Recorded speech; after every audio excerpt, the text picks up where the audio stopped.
Passagem da noite. É noite. Sinto que é noite. Não porque a sombra descesse, bem importa a face negra, mas porque dentro de mim, no fundo de mim, o grito se calou, fez-se desânimo.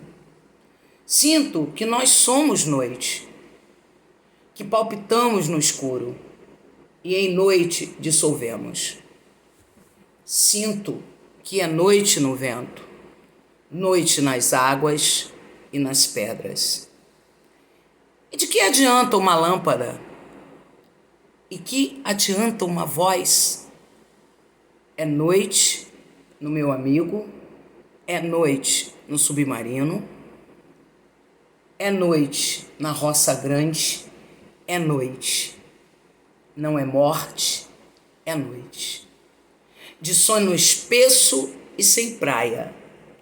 Não é dor, nem paz, é noite. É perfeitamente a noite. Mas salve olhar de alegria e salve dia que surge.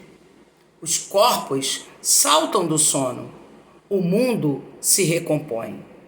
Que gozo na bicicleta, existir, seja como for. A fraterna entrega do pão. Amar, mesmo nas canções. De novo andar as distâncias, as cores, posse das ruas. Tudo que à noite perdemos se nos confia outra vez. Obrigada, coisas fiéis. Saber que ainda há florestas, sinos, palavras, que a terra prossegue seu giro e o tempo não murchou. Não nos diluímos. Supara o gosto do dia, clara manhã. Obrigado. O essencial é viver. Carlos Drummond de Andrade. Um dos meus poetas preferidos.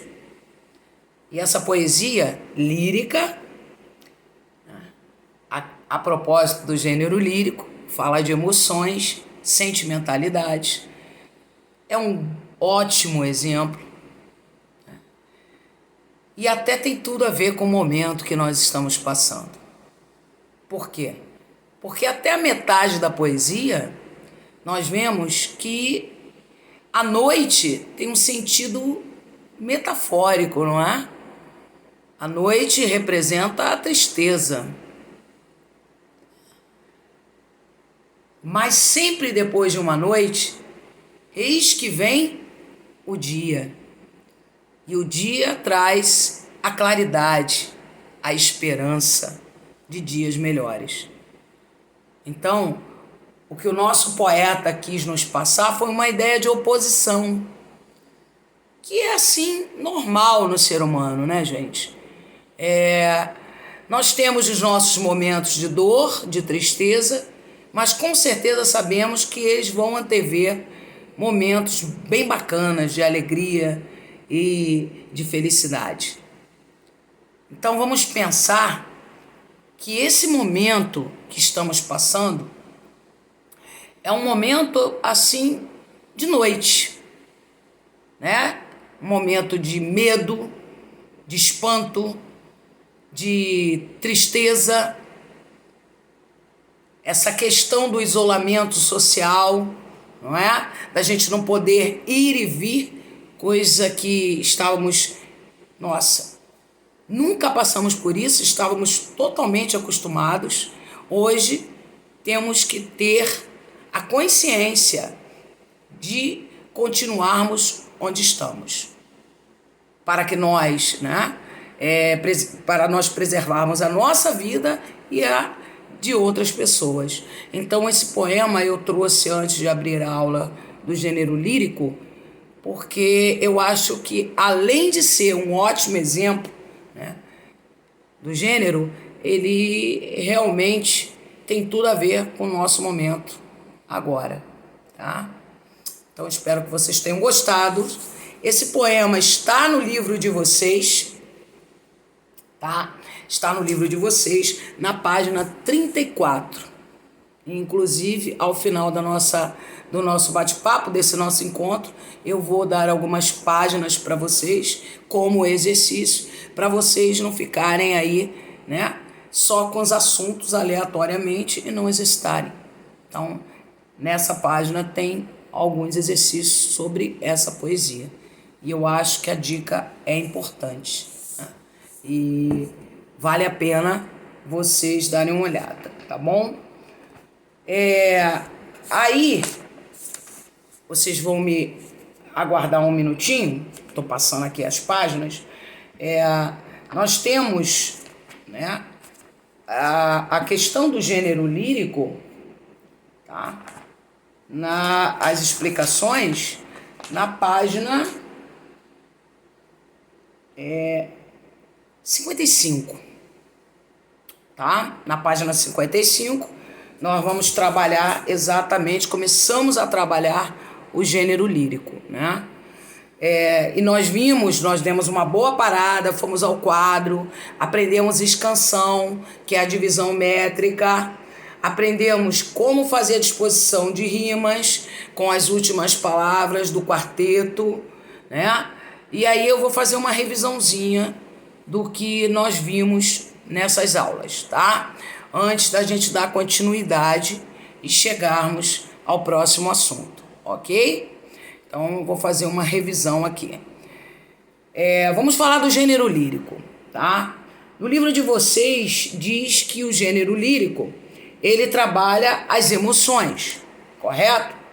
Ele trabalha o mundo interior, os sentimentos, as ideias, as impressões. Então, é um gênero que vai trabalhar as subjetividades, as emoções, tá? Os sentimentos, ok? Esse gênero, ele trabalha muito em primeira pessoa, o eu lírico, né? O que vem a ser um eu lírico? O eu lírico não necessariamente tem que ser o autor da poesia ou do que se está escrevendo, e sim o personagem. O eu lírico é aquele, no caso, o personagem, tá, que está envolvido com aquela sentimentalidade. Tá? Então é como se fosse o eu.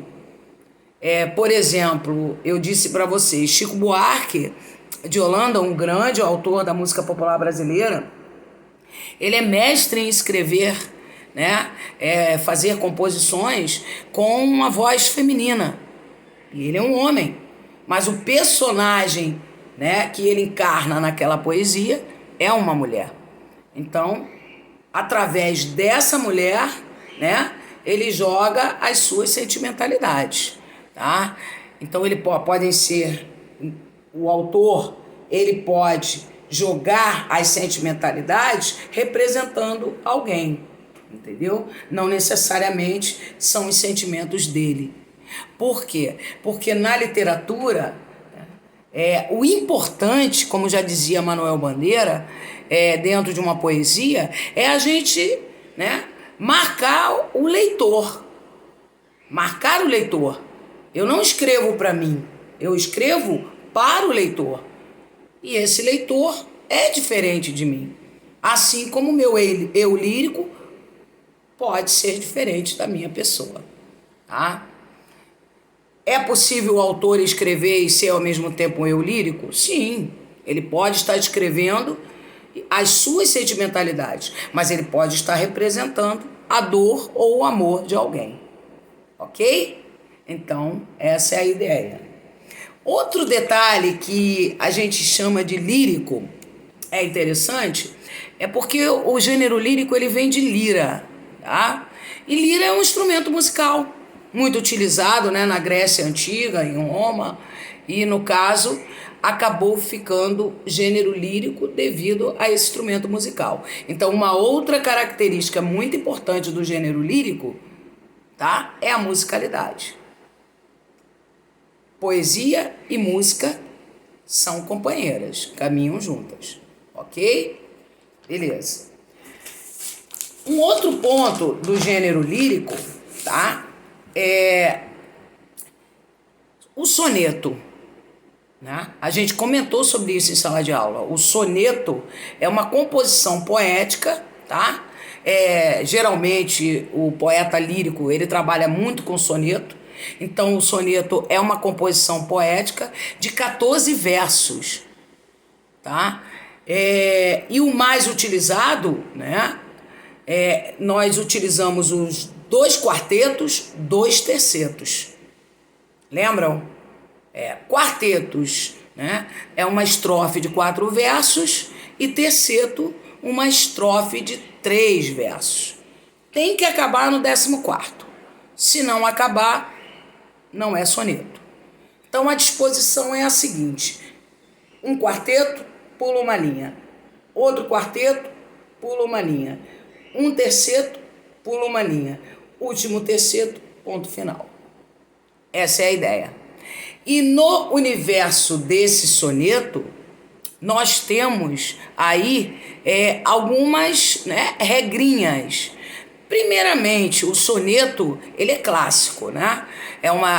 Então a linguagem tem que ser clássica, culta, por vezes até acadêmica, tá? É estritamente correta, palavras difíceis, palavras apuradas, palavras trabalhadas, tá? Para que se tenha um sentido de soneto. Um outro detalhe é a métrica, que vocês vão lembrar bem que nós vimos a métrica, que foi aquela divisão silábica, né? De nós dividirmos por quarteto quantas sílabas tinha cada linha do poema, a que nós chamamos de verso. Cada linha do poema se chama verso.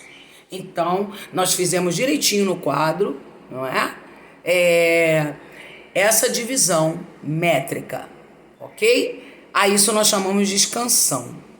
De quebra, eu mostrei a vocês uma divisão também de rimas. E nós vimos que as rimas são sempre na última palavra do verso, ok? E esses versos, no caso, né, eles terminam sempre ritmando com o próximo ou algum da estrofe ou da próxima estrofe. E nós vimos que nós representamos isso pelas, no caso, letras alfabéticas. Não é isso? A, B, né? E vimos ali que A com A, B com B, emparelhadas, quando as palavras estão ritmando com a próxima. Por exemplo, lua, rua, nua, crua, né? Então a gente tem aí emparelhadas. Agora, alternadas é quando eu tenho um ritmo da seguinte forma: a primeira palavra vai combinar com a terceira e a segunda com a quarta, certo? A última palavra. E por fim nós temos as interpoladas, né? Nós temos a primeira combinando com a última e as duas, a segunda e a terceira, combinam entre si. Então aí nós temos essa disponibilidade, né? A, B, B emparelhadas. A, B alternadas. E A, B, B, A interpoladas, que são as mais utilizadas no clássico literário de um gênero lírico, ok? Mas isso nós exercitamos bastante no quadro, né? Inclusive, ficamos aí uma aula para demonstrar. E finalizando, a gente viu também o lance lá do gênero lírico, a parte de rimas ricas, rimas pobres. E vimos que para descobrir isso, temos que pegar as palavras que têm ritmo, que rimam, né? E, no caso, simplesmente ver a classe gramatical dela. Se a classe gramatical for igual, é uma rima pobre. Se a classe gramatical for diferente, é uma rima rica. Por exemplo, se temos a finalização de duas palavras que rimam, as duas forem substantivos, é pobre. Mas se for uma substantivo e a outra adjetivo, será rica. Então, essa foi a brincadeira que a gente fez, a escansão. Vocês se divertiram até, fizeram comigo essa disponibilidade lá no quadro, tá? Quadro esse que estou aguardando futuramente, gostaria de ter essa disponibilidade hoje, mas tudo foi muito surpreendente, muito rápido, e aí vocês me perdoem hoje, só está aí explanando a matéria, né? Mas revisando, avançando um pouquinho no bate-papo com vocês.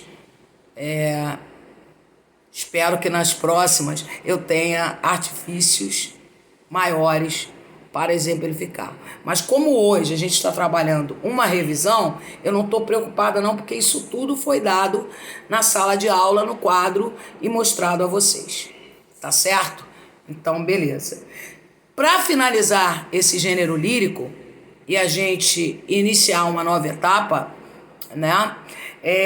Eu só quero lembrar vocês que na página 59 do livro, tá? 58 e 59, tem uns informativos para vocês muito legais de quando, né, o número de versos agrupados, eles recebem aí determinados nomes. Por exemplo, quando nós temos 2 versos só, né, o nome é dístico. Eu até pedi para vocês marcarem, certo?